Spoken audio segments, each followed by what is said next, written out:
Gus, gimana caranya menulis dalam keadaan gabut karena di rumah aja? Loh, Gimana Gus? justru itu malah kesempatan kita untuk untuk produktif, saya kira malah.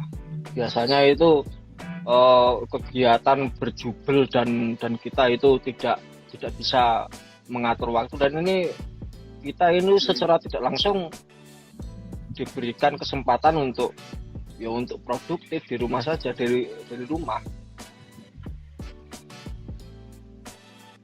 Begitu ya? Ya, Oh, jadi untuk Kak, siapa tadi yang bertanya?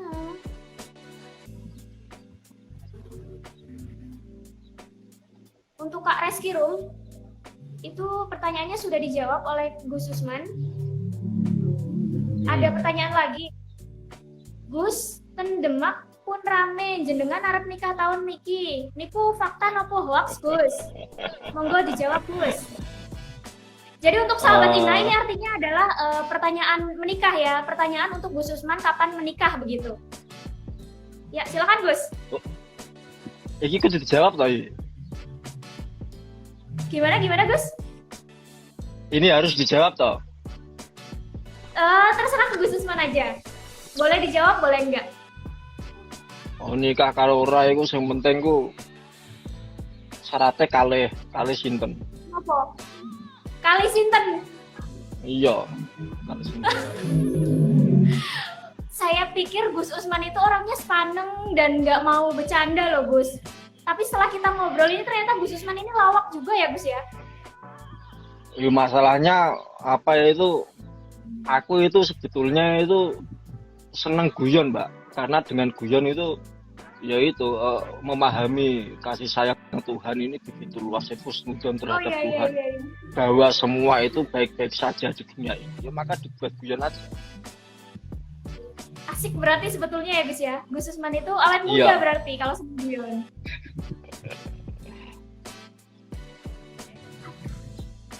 Ini ada pertanyaan lagi dari Kak Beb Atmojo. Gus Usman orang Demak, Demaknya di mana? Yes, pokoknya secara alon-alon kono lah pokoknya. Ya, situ alun-alun, deket alun-alun katanya. Iya. Ada pertanyaan lagi dari kind.sft. Bagaimana cara menumbuhkan minat baca dalam diri sendiri? Yo, apa itu minat baca di Indonesia itu, kita harus jujur terhadap diri kita sendiri bahwa minat baca di Indonesia itu memang lemah. Untuk menumbuhkan minat baca itu antara lain ada keterlibatan penulis, kemudian penerbit, dan kemudian promosi dari pemerintah. Itu yang paling efektif sebenarnya kalau saya pikir-pikir. Tapi kalau keadaannya masih begini, wong kita itu penulis saja, begitu buku terbit itu langsung dibaca orang, itu akan membuat para penulis dan penerbit itu akan sedikit goyang. Itu antara lain minat baca itu terdiri dari unsur itu juga. Tapi pada intinya itu saya juga itu masih berusaha untuk menumbuhkan minat baca terhadap diri saya sendiri, sehingga mut-mutan. Jadi tidak ada target sehari itu harus berapa lembar, harus berapa buku, harus khatam. Itu saya itu belum sampai pada makom itu. Jadi kalau ditanya soal bagaimana cara menumbuhkan minat baca itu, ya yang paling penting kita itu haus terhadap pengetahuan dulu. Haus terhadap pengetahuan. Dengan kita haus terhadap pengetahuan, kita akan mencari sesuatu untuk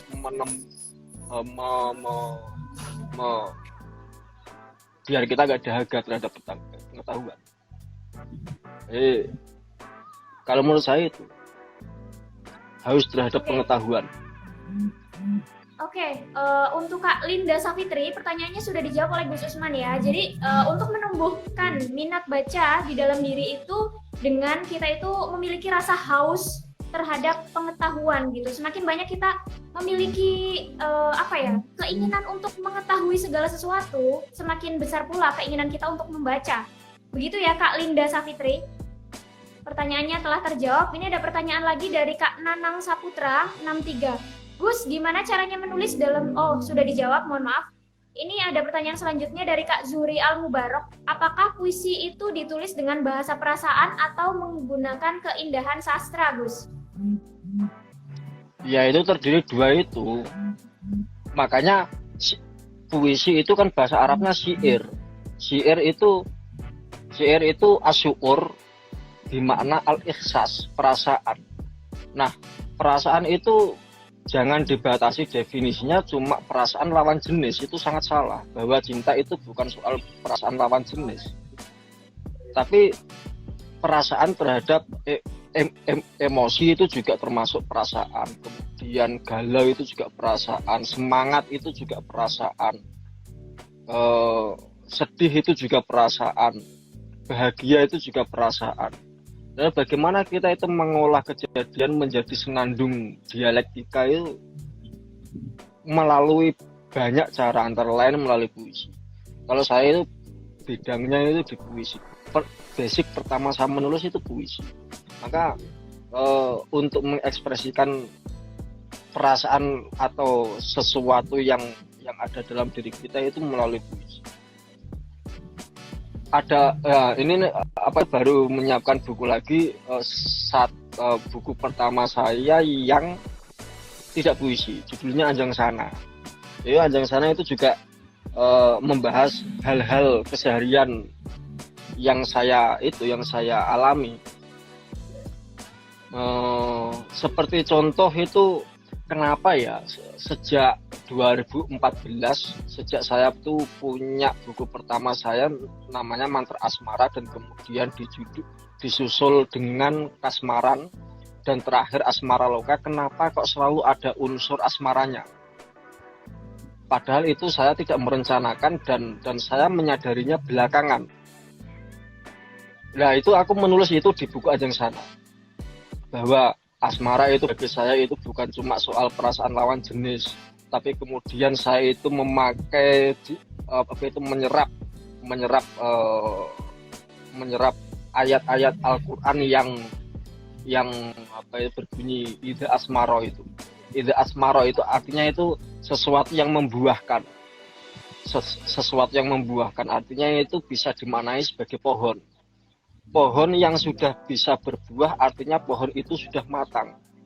Maka seseorang yang mengalami asmara tapi tidak menghasilkan buah, tidak menghasilkan manfaat bagi orang lain, artinya pohon dalam jiwanya itu belum matang.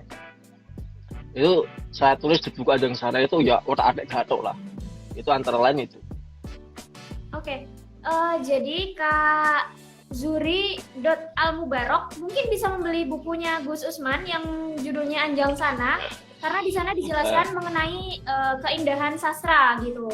Kenapa Gus Usman membuat judul-judul puisi itu berhubungan dengan asmara, tetapi di dalamnya itu tidak selalu ada pembahasan mengenai asmara itu sendiri, begitu ya Gus ya? Gus, gimana caranya melawan mood yang sedang turun?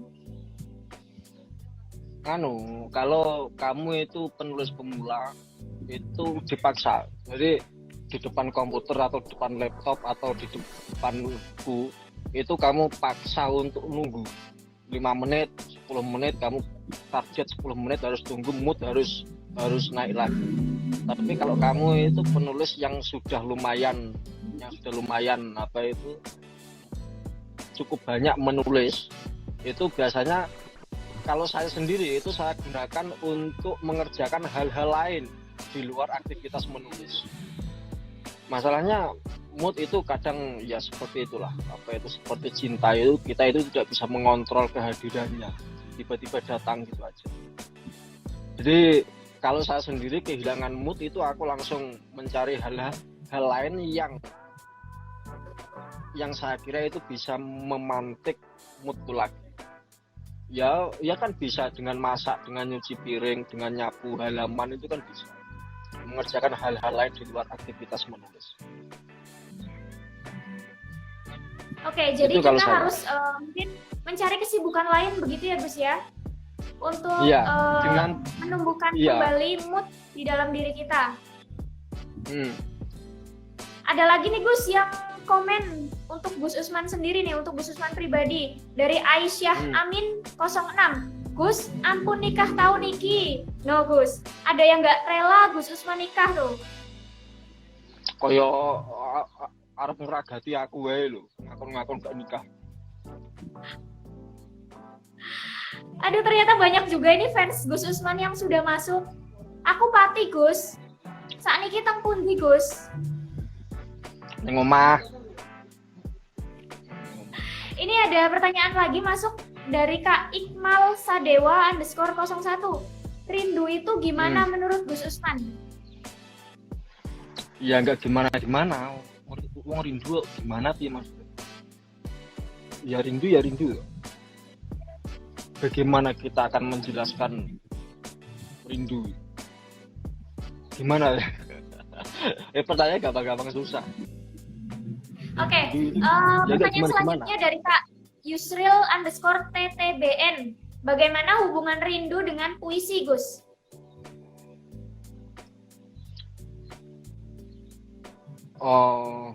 Rindu itu kan konsep. Puisi itu ruang untuk menampung konsep. Yaitu relasi antara rindu dan puisi itu ya relasi antara konsep dan ruang. Rindu itu konsep dan kemudian puisi itu ruang untuk menampung konsep atau untuk menstrukturkan perasaan rindu itu. Menstrukturkan perasaan rindu dengan kalimat, dengan kata, dengan bahasa. Ya, iya ya. Jujur wae pertanyaan-pertanyaan sing yo sederhana tapi iki angel loh jawabannya. Iya, betul. Ya, jadi pertanyaan selanjutnya ya Gus ya.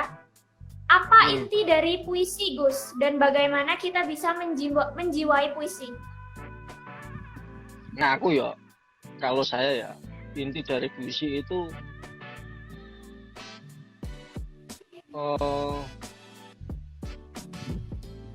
terutama membahagiakan diri kita sendiri. Kalau saya itu memperlakukan puisi sebagaimana saya memperlakukan hal-hal yang saya sukai. Misalnya ini saya suka kopi, maka saya memperlakukan kopi itu dengan begini. Saya suka seseorang, maka saya akan memperlakukan orang itu dengan perasaan begini. Jadi inti puisi adalah membahagiakan diri sendiri dan kemudian itu membahagiakan orang lain. Atau bisa dibilang gini kalau kita punya dalil, kalau kita memakai dalil itu min husni islamil mar'i tarkuhu ma la ya'nihi, setengah dari sesuatu yang baik adalah meninggalkan keburukan. Daripada kita itu ngerasani orang, daripada kita itu gibah, mending menulis puisi untuk menghambat laju itu. Ya berbagai cara itu bisa kita siasati kok.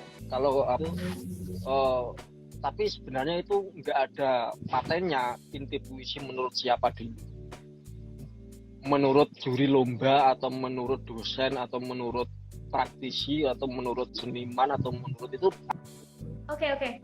Jadi tergantung dari sudut pandang mana si puisi itu dilihat begitu ya Gus ya. Mungkin Gus Usman melihatnya bagaimana dan saya juga punya sudut pandang yang berbeda dengan Gus Usman, begitu ya Gus ya. Gus, apa makna kata sunyi bila dikaitkan dengan puisi Gus? Apa makna kata sunyi bila dikaitkan dengan puisi? Wah, pertanyaan apa mana itu? Dan apa makna sunyi bila dikaitkan dengan puisi? Fans Gus Usman ini pinter-pinter berarti nih Gus. Ini semua di dalam room ini semuanya fans Gus nih. Jangan dikira itu aku bisa menjawab semuanya. Apa ya? Apa makna sunyi bila dikaitkan dengan puisi? Ya, makna sunyi seperti makna rindu yang dikaitkan dengan jarak. Oh, Ya udah gitu aja. berarti analoginya seperti rindu yang dikaitkan dengan jarak begitu ya Gus ya? Ya, Ya, gitu ya Kak ya. Jawabannya sudah dijawab oleh Gus Usman, dianalogikan seperti jarak dan rindu. Kakak bisa memaknainya sendiri begitu. mm, Ini ada pertanyaan lagi Gus dari Linda Safitri. Pernah mm. nggak Gus patah semangat gara-gara omongan orang? Misalnya tulisan Gus nggak nyambung atau mungkin jelek atau mungkin yang membaca sedikit. Terus motivasi untuk bangkit itu apa Gus? Dulu awal-awal menulis ya, awal-awal menulis itu patah semangat. Ya karena ternyata itu, ya aku pernah itu ditolak penerbit itu beberapa kali loh. Dulu banget itu saya ditolak penerbit. Jadi dari situ aku ya pas semangat dan saya benar-benar merasa putus asa. Benar-benar merasa putus asa karena penolakan penerbit itu.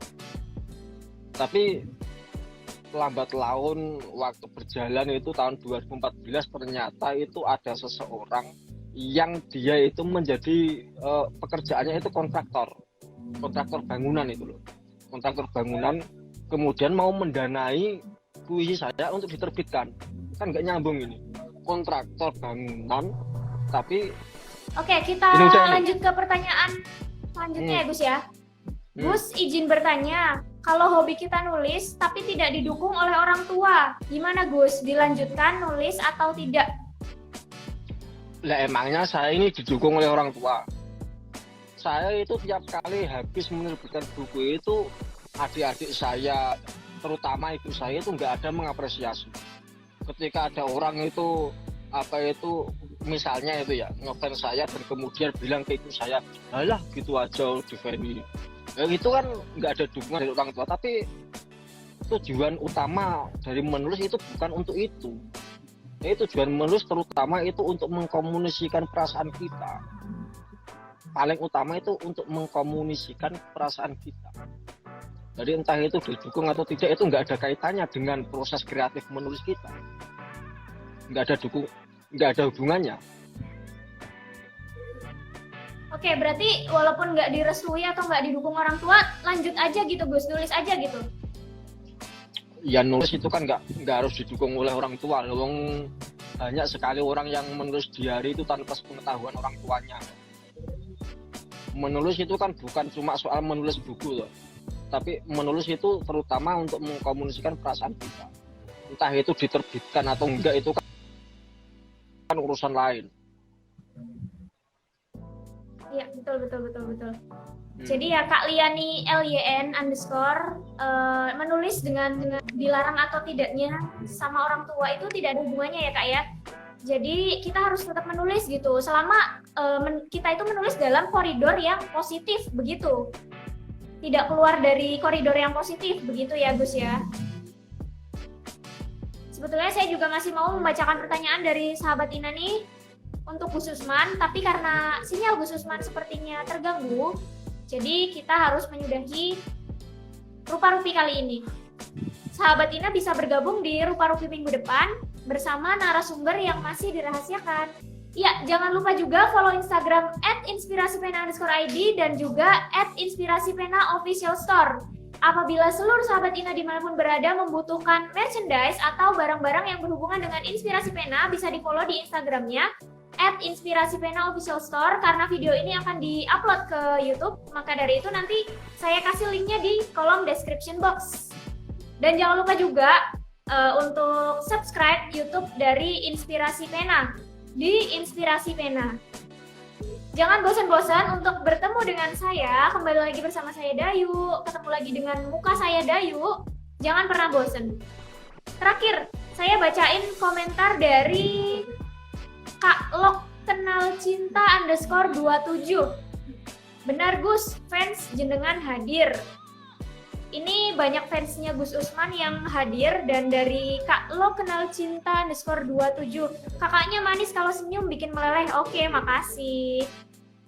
Kak Lo Kenal Cinta _27 harus gabung lagi di Next Rupa Rupi dan juga jangan lupa juga tonton video-video yang sudah Inspirasi Pena bagikan di akun YouTube Inspirasi Pena.